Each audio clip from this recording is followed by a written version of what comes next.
Bonjour à toutes et à tous, bienvenue sur Entrée de cours, on se retrouve pour une nouvelle vidéo et aujourd'hui on va parler de la structure de l'ADN.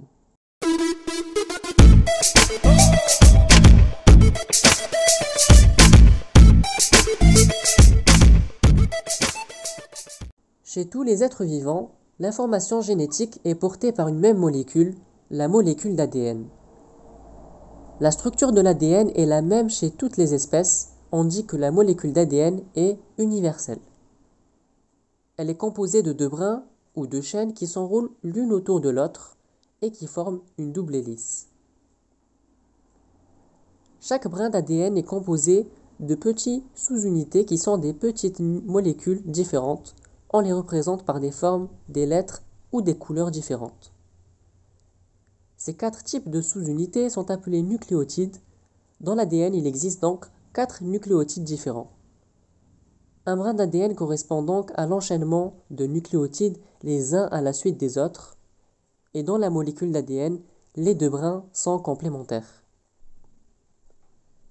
Cette complémentarité des nucléotides correspond à la règle d'association des nucléotides sur les deux brins.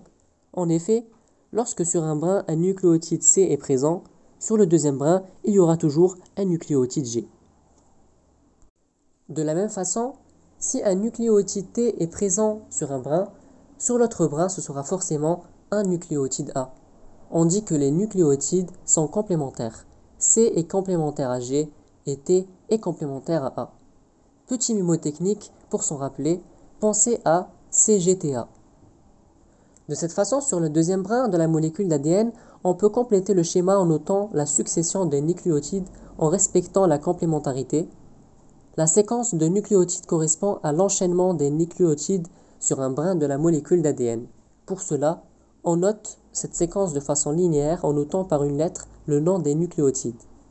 Ainsi, la séquence du brin numéro 1 correspond à l'enchaînement CAGGT-AACT. On peut faire de la même façon pour la séquence du brin numéro 2, donc GTCC-ATTGA.